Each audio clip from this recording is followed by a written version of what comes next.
On today's video, the Cincinnati Karens have whined so much the league has decided to step in and shut them up. The Broncos have now traded for Sean Payton. We're going to talk about that and much more. Stick around. What's happening, Chiefs Kingdom? We hope you're still enjoying that AFC Championship win, and we are now on day 3 of the Cincinnati Karens complaining about crazy stuff and asking who they manager. But the NFL stepped in and answered some of their calls because they've been complaining now about holding calls. Mike, what do you know about that?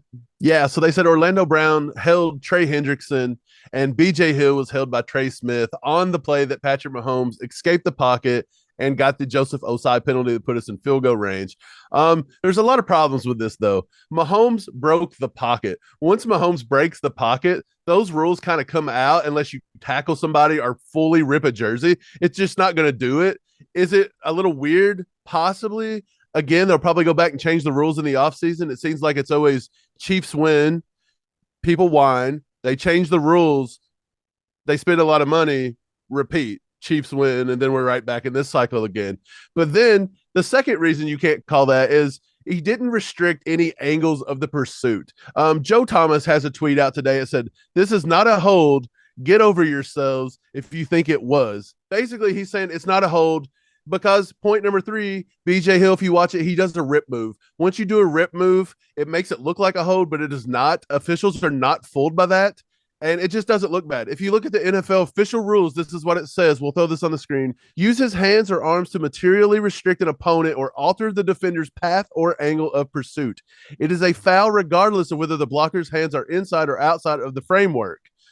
Grabbing or tackling an opponent, hooking, jerking, twisting, or turning him, pulling him to the ground. Neither player did that. That is not a hold. Get over yourselves. You lost. Hold the L. Well, speaking of holds, if we want to do that, if we want to play that game, you can go on any NFL game and probably pick out 50 holds per game per team, and we could do just that. So if you're going to make us sit here and pull up every time that Chris Jones and Frank Clark got held in that game just to prove to you that it was probably worse than the other way around, you're just ridiculous. Not happening. Hold your L. Stop crying. You literally lost. Like, there's nothing that stops that. I mean, let's talk about this for a second, Mike. The Chiefs had more yardage. They had better QB play. They had less turnovers. It just keeps going and going and going. But yet we're sitting here trying to look for some crazy reason. Dude, we've talked about it time and time again. It doesn't matter what play you're complaining about. It had no bearing on the game. If you want to call about the replay of third down, okay, it was completely justified. Apple did hold because he couldn't guard MVS all day. He burnt him like the toast he is.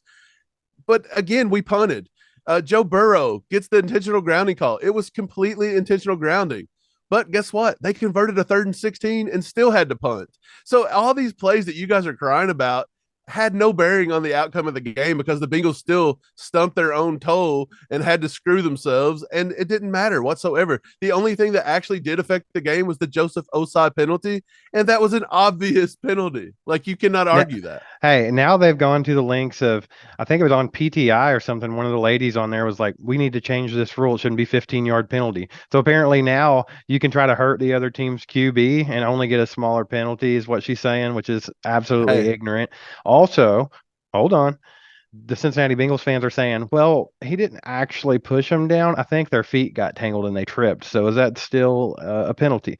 Like, they are going crazy. They're reaching. They've literally lost their minds because they suck.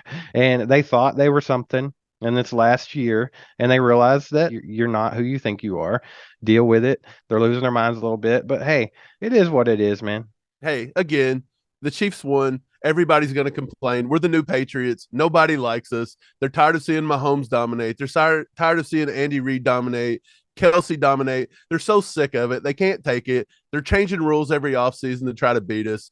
Do what you must, but we're still the kings of the AFC, and we're the kings of the NFL, and we're going to find out in a couple of weeks versus the Eagles, which, might I say, Eagles fans, I've not heard a peep from you guys. You guys have decided to keep your mouth shut, just like everybody should do, because calling it Burrowhead was the nail in the coffin there. Yeah, but overall, I mean, even people that are kind of neutral in the situation are talking about just bad officiating in general. And yeah, it was a bad officiated game.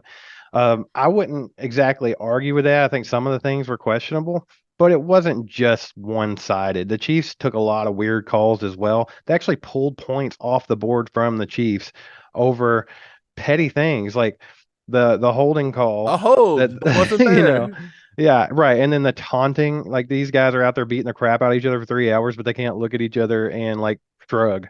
Like that Don't is the taunting penalty. don't forget Um, the first punt return where they called us for blocking the guy to the ground when it was right, obviously not a hold, and they called that and took off 15, 10 yards, whatever it was. It was right. it wasn't the worst officiated game I've ever seen. America just made it out to be because everybody picked the Bengals, everybody bet on Hmm. the Bengals, and nobody can take an L with dignity. That's what it is, Right. and Well, it that's goes what it all the boils way down up. to. It goes all the way up, even in the media. You got Kay Adams on there giving a whole speech about how Bengals fans have a right to be in their feelings because it was such a Oh, rigged, terrible game and the refs were cheating for the Chiefs. She's an idiot. She can shut up. She just lost all credibility. Mike, take a drink of her tears for me. It looks just did. delicious. Kay Adams Looks tears are the delicious. best. They're so sweet and salty and just beautiful tears. I mean, the thing about it is, guys, all these referees did was keep this game from being a complete Chiefs rout. That's all there is to it. It would have been a bigger blowout. The Chiefs dominated in every facet of the game. There's nothing that you can come up with that is going to change that. The Chiefs were just the better team. They are the better team. They have been the better team. And guess what? The Bengals' luck finally ran out. I'm tired of talking about the Bengals. They're a bunch of losers. So let's move on to a new group of losers, the Denver Broncos.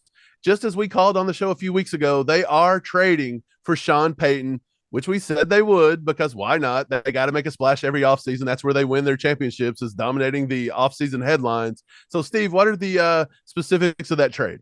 So the proposed trade is Denver's 2023 first round pick and next year's second round pick for Sean Payton and the Saints 2024 third round pick. So a desperation move by a desperate team. And you just mentioned the Broncos making an offseason splash. I actually just put a tweet up right before we started recording this talking about that. I said that that's the most Broncos thing ever for them to make a splash in the offseason while they're watching the Chiefs in the Super Bowl. That's the most Broncos thing ever. It really is. The Broncos are trash. Sean Payton is going to be in his mid 60s before they can get rid of Russell Wilson, that stupid contract. They lost all those picks to acquire Wilson. You're throwing away another first round pick to get Sean Payton, who, let me tell you, Sean Payton is good, but he's not a miracle worker, people. Like, I don't know if they're going to be that good that quick. It's probably not going to happen. And I think Russ is about cooked, to be honest. He's not a winning QB in this league anymore. Simple as that. The Broncos suck. Let's move on. Talk about Derek Carr. The Raiders bench Derek Carr. This dude gets a Pro Bowl invite today. How funny is it that as soon as the Raiders can bench you, you immediately go to the Pro Bowl because that's how bad the Raiders are. Although the Raiders are terrible, and that's hilarious, the Pro Bowl has no credibility anymore. That game is a joke. It's not even a game anymore, is it? I don't even know. Are they doing Oh, it's flag football? flag football.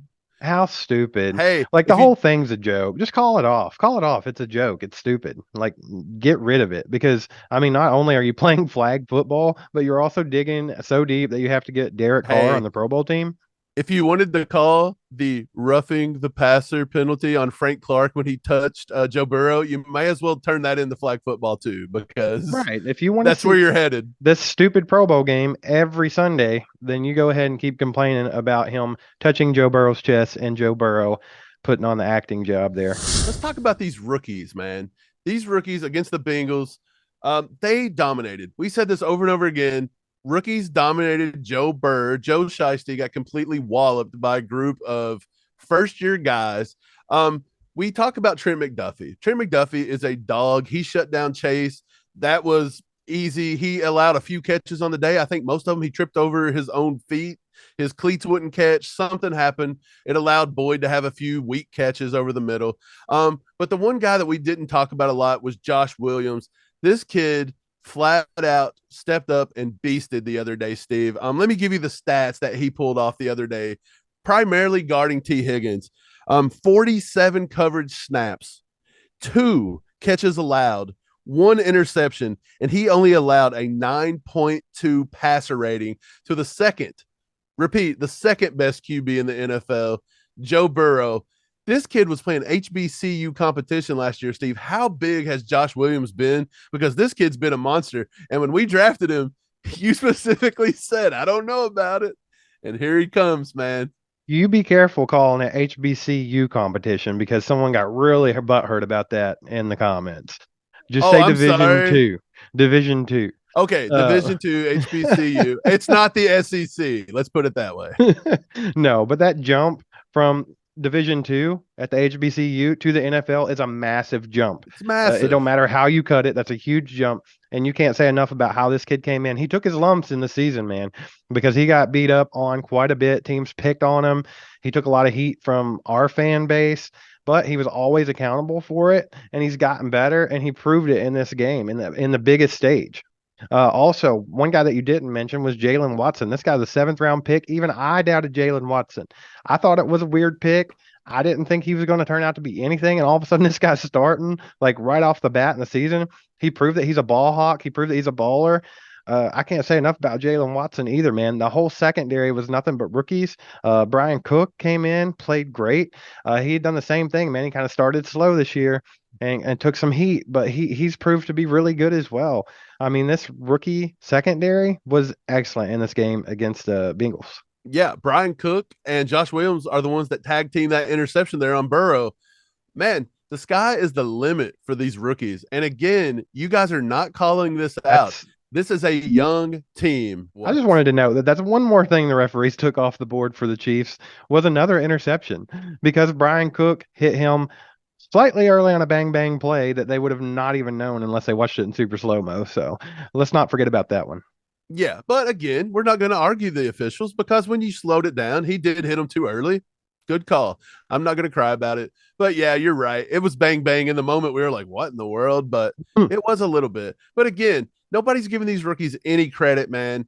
This is a young team. Spags has done a heck of a job this year. You guys have been down on the defense. You've been down on Spags, and that team won the game the other day against the Bengals, as we said they would. We said they were going to step up and do it. And, dude, we got to have one more versus the Eagles. Guys, we've been trying to tell you all season long, like, lighten up on this defense, lighten up on Spags. You can go back and look at our videos, man. We actually talk about this quite a bit when everybody was going off saying we need to fire Spags and this and that. And it's like, guys, our defense is just fine. They're actually way better than you think they are. I'm glad that they're starting to prove it. So maybe some of you guys will open your eyes up. I don't understand what all the hate was about to begin with. Right. It's just always something. With Chief fans, we're not allowed to critique Andy Reid, Bieniemy, Mahomes, or the offense in general because we've been such an offensive juggernaut for the past 20 years. But this season, guys, most of the blunders have been on the offensive execution, and the defense has had to carry a lot of weight, and they've had to go through a lot of learning and growing up quick. They were going to take their lumps, but here at the end of the season, they're turning it on, and let's hope that they can step it up another notch versus the Eagles, and let's get another ring. So we've had a lot of people in our comments, our own fans, Bengals fans, everything saying that we're classless and we're taking this too far. Our response to you is you can suck it too, because we woke up and chose violence on Monday morning after beating the Bengals Sunday night. They've talked trash for how long now? So what are we supposed to do? We're going to give it back sevenfold. We're not ESPN. We don't have to bow to any sponsors. We say what we want here. If you don't like it, you don't have to ride with us. But if you do, hit that subscribe button. Watch this video right here where we talk about how bad the Bengals suck. And then you can hit the like button, get in the comments, hit that bell so you get notifications when we come out with new videos talking about how the Bengals suck. And we'll be back tomorrow with more on your Kansas City Chiefs, the AFC champions, going to Super Bowl 57. Champions, Bengals fans, hold the L, you salty group. Hold it.